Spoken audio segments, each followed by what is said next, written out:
Folks, this is Aaron again. Today I'm going to show you what I consider the top 6 programs that you need to install on your Mac when you're learning how to develop on a Mac.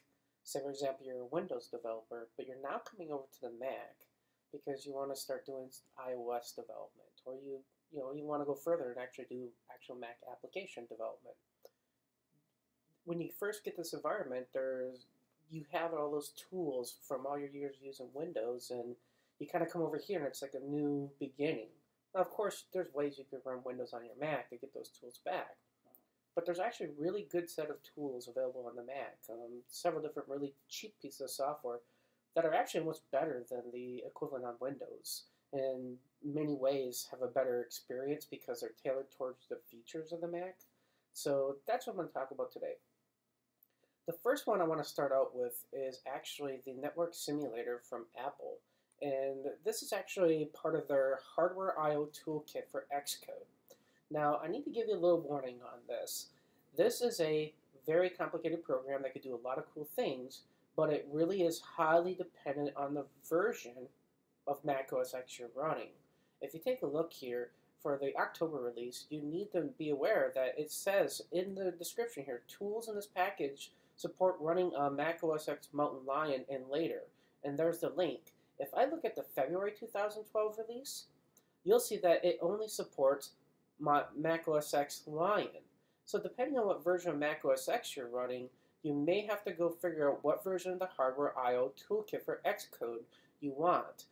Apple has a ton of free developer tools that most people don't realize that just don't come with Xcode when you download it. You got to go to the developer site and you have to search the download area to find all these extra amazing little tools. So what does this thing do when you install it?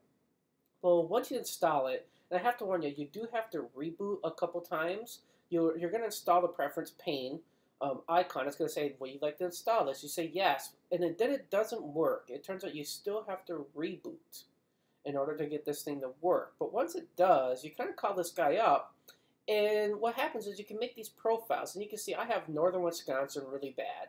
And what I have it set for is that there's a 400 milliseconds delay with DNS. I have bandwidth restricted at 100 kilobits per second for down and 50 kilobits up, which is really a really bad Edge network connection. You know, Edge is like the old version before 3G Wi-Fi, or excuse me, mobile cell phone internet access.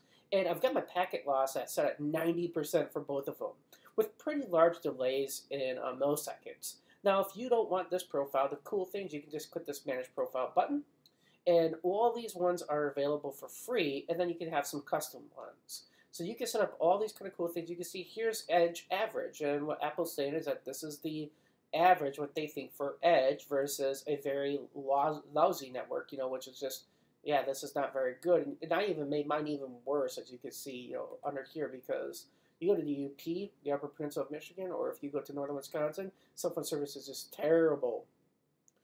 What happens when you turn this guy on is very dangerous.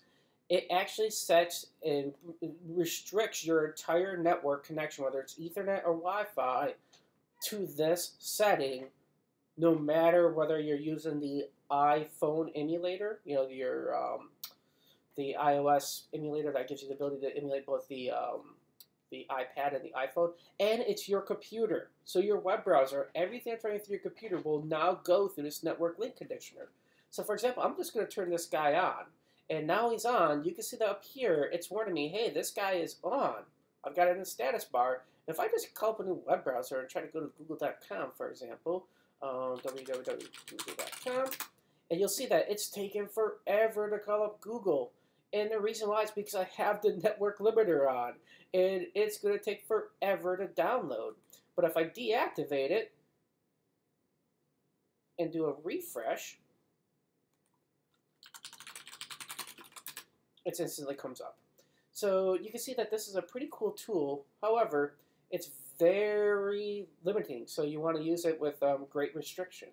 But this is really great, even if you want to test like your website. You're a web developer, you want to see how fast does my website to actually run in certain conditions. This tool, amazing. So simple to set up, and it just works. like everything that Apple does. So cannot recommend this tool enough. So number 2 on my hit list of things that you should have as a Mac is actually Pixelmator. Pixelmator is basically like a very low cost version of Photoshop, but yet has about 85 to 90% of the features of Photoshop. So it is a completely amazing, and I have it running here, so I'm just gonna call it up with this a simple icon that I have loaded. And you'll see here that you have all the toolbars and really the entire thing that it really looks a lot like Photoshop. And in fact, it looks so much like Photoshop, there's a lot of people that were using Photoshop that have switched to Pixelmator. The best thing is the price on it. You can go download it in the App Store for $30, $29.99 at the time of this recording. That is pretty amazing. I mean, Photoshop costs way more than that. So the fact that you're getting Photoshop-like features, I mean, the menu looks very similar to Photoshop.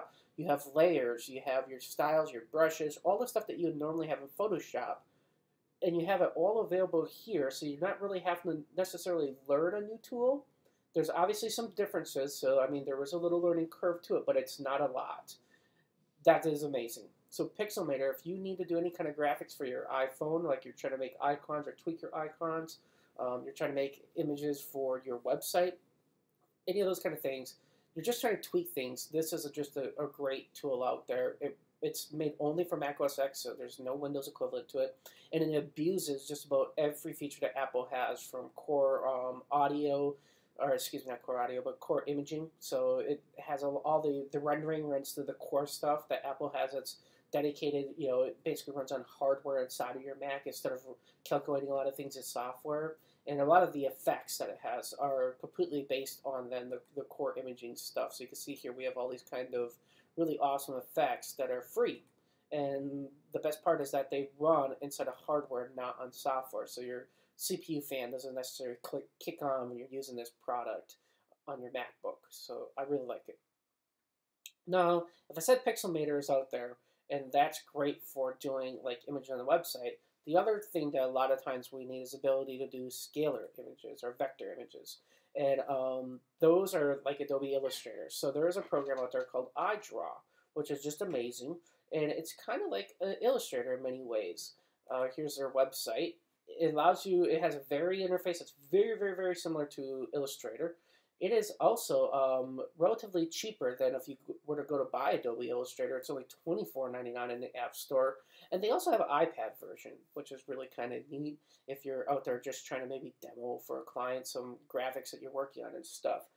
As the web moves forward with adaptive response, and we have these applications where images could be various size, you're going to have to get more used to the fact that we need to use SVG files or, scalar vector graphics, where we can kind of go through and make these things as big or small as we want.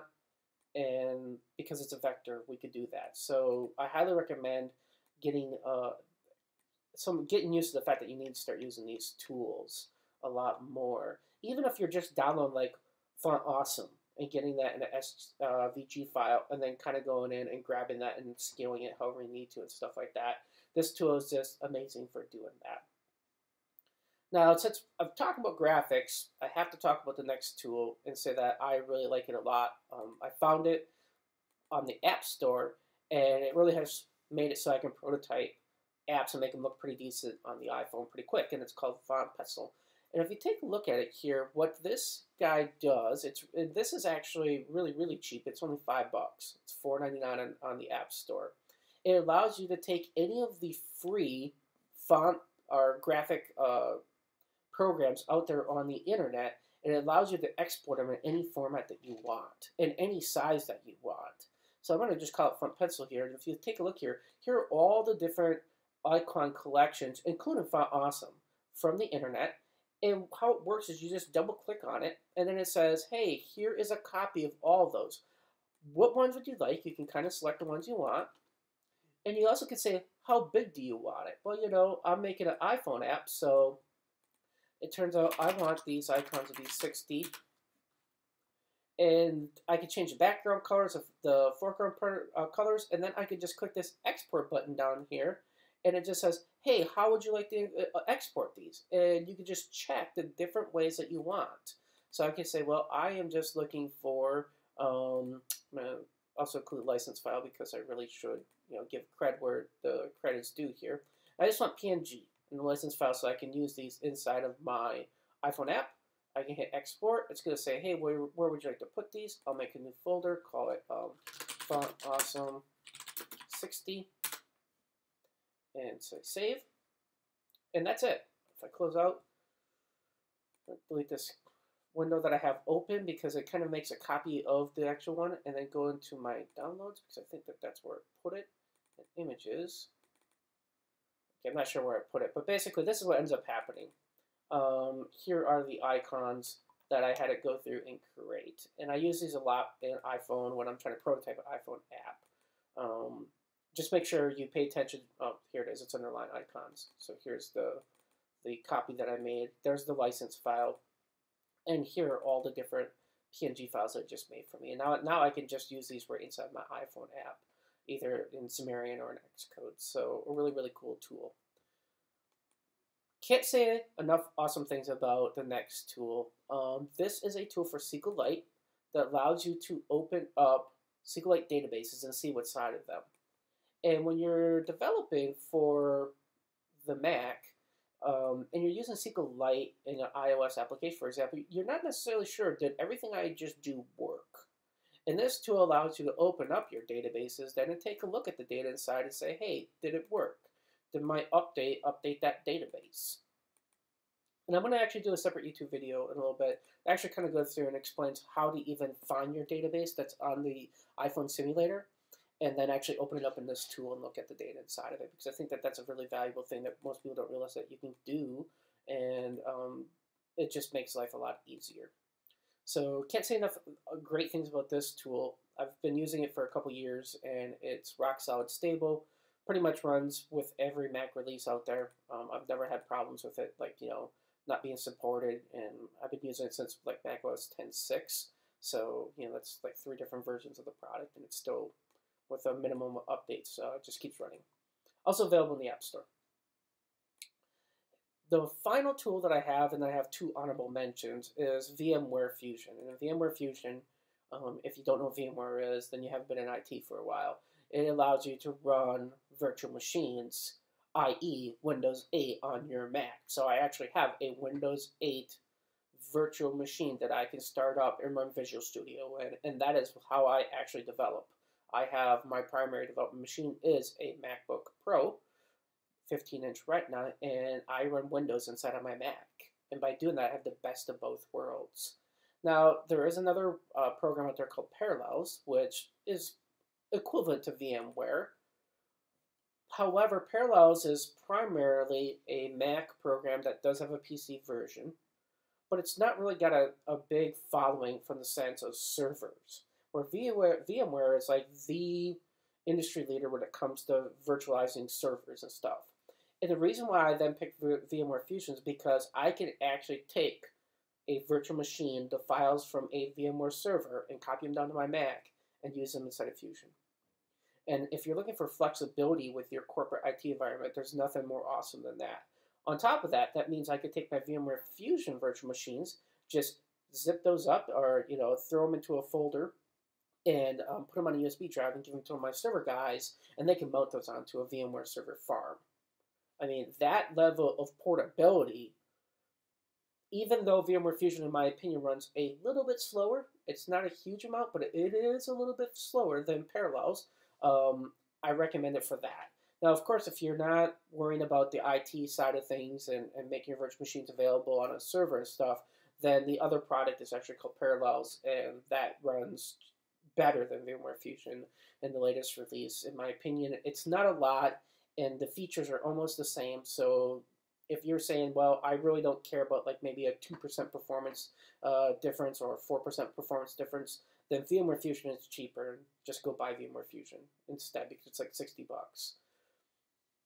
So I have 2 honorable mentions that I'd like to talk about. The first one is called Mool. And this is a markup editor for MD files, and those are really popular on GitHub. A lot of times you're making an MD file and you're trying to give a description of what's going on. Well, how to make one of those? I mean, there's some online editors and stuff, but wouldn't it be nice if there was just a program in your Mac that you could use to do it? And there is. And this guy is free. And so you can't be free. First of all, if you complain about it, I would really say that you're a bad person because this is free. And you can't get any better than free. So here we go. I've got it running. And right here is my code that I'm using in my MD file, as you can see. And this is for the new Code Camp mobile iPhone app that I just did as part of the new Code Camp here in Wisconsin a couple days ago. And it was a lot of fun. And I wanted to put the entire project out in GitHub. I wanted to make one of those really nice README files that everybody else in GitHub makes. And the nice thing is I really didn't have to do a lot to learn this. I just went to their website, kind of looked at how the markup worked, and then I got this editor, and I was able to really quickly make a pretty decent looking README file. A couple things about this that I really like is that it gives you the option to export, and you can export to HTML or PDF. So on top of that is you can actually make this guy here, and then if you want to, hey, I want to include this in my actual product, the finished version, I can just say PDF, throw it onto my, I'm just going to throw it on my desktop here so we can take a look at it and see that, it's actually pretty decent. So I'm just going to say readme.pdf, go back to our Finder here, and go to the desktop, find our README file here. So here's my README file, just open up, and there it is. A pretty easy, nice, the links even work. It's pretty great that the fact that now I have a PDF version of this. So you basically only have to make your README file once. Now it's available on GitHub, and then you also can export it to HTML or PDF and not have to okay, now I have to make a separate version for PDF and a separate version for, the website. You don't have to do that anymore. You can just use this program to do it. And I've found that at least, for the little bit I've used of it, now I've only made about 4 files with it. It's pretty good. It really is. And like I said, it's free. So, I mean, you can't really complain about that. So my final program that I'm going to show off is actually a forum post on Reddit, which instantly people go, well, forum on Reddit, really? What are you talking about, Aaron? Well, when Apple came out with macOS X 10.9, and if you go into the display preferences that actually set your video resolution, you don't get a lot of options. And I'm just going to actually call this up on mine. And you can see here, I've got 3 options for my Thunderbolt display on my Mac, but the problem is when I record video, for example, I really need it to be 1920 by 1080 so that I can record high def video, and I don't have to worry about does the font going to look good when I upload it to YouTube. Well, Apple doesn't give me that resolution here, even though my monitor is perfectly capable of overrunning it.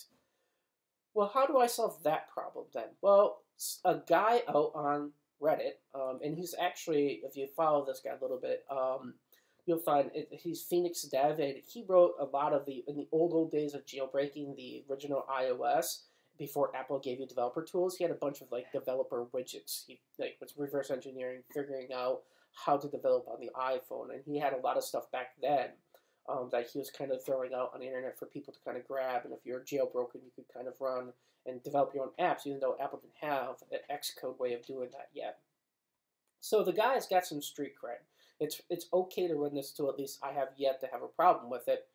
And when you download it, you're downloading it from Dropbox because it's a 0.2 release. It makes a little menu item right up here on your toolbar at the top, and you can go to each one of your displays, and you can change the resolution, and it will show you the displays that are actually available for that. Now, what is HIDPI? Well, that is high definition DPI, and that's for Retina monitors only. So you need to know that if you see HIDPI, that means that that's a Retina resolution. And if you don't have a Retina-based monitor, you can't use that. And so far, the only Retina monitors I know of are basically the ones that come on your MacBook Pro. And so if on my Thunderbolt display here, which is right here, if I were to try to set this to HDPI, it's not really recommended because this is a Thunderbolt display, not a Retina display. But you can see here, even though I had that big resolution, that it normally comes at, I'm able to run it at the resolution I want to run it at right now, which is 1920 by 1080. And if I go to some of my other monitors, I have those options set for those also. So yes, I do run several monitors. It's a great tool. It's on a Reddit post, which I'll have in the video. You'll be able to see that. And I highly recommend using it because if you are like me and you want to get a different resolution than what Apple's kind of selling you, especially on your MacBook Pro Retina's built-in display. As you can see here, by default, Apple runs at 1440 by 900, but it doesn't even tell you that. On the MacBook Retina, it just says, hey, we know better than you. We don't think that you're a nerd, so we're just going to give you this best display for. And you can kind of switch it to scale, but even then, under here, it doesn't tell you what resolution it's really running at. And for us nerds out there are like, well, no, we know the pixel resolution that we want. Don't hide this from us. There should be an advanced button that you can click, and then it's like give you a list like this program does. It says, here's all the resolutions that we can run at. Just pick one.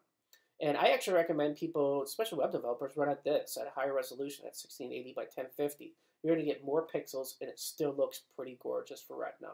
So, I mean, you can run at other resolutions than what Apple's telling you.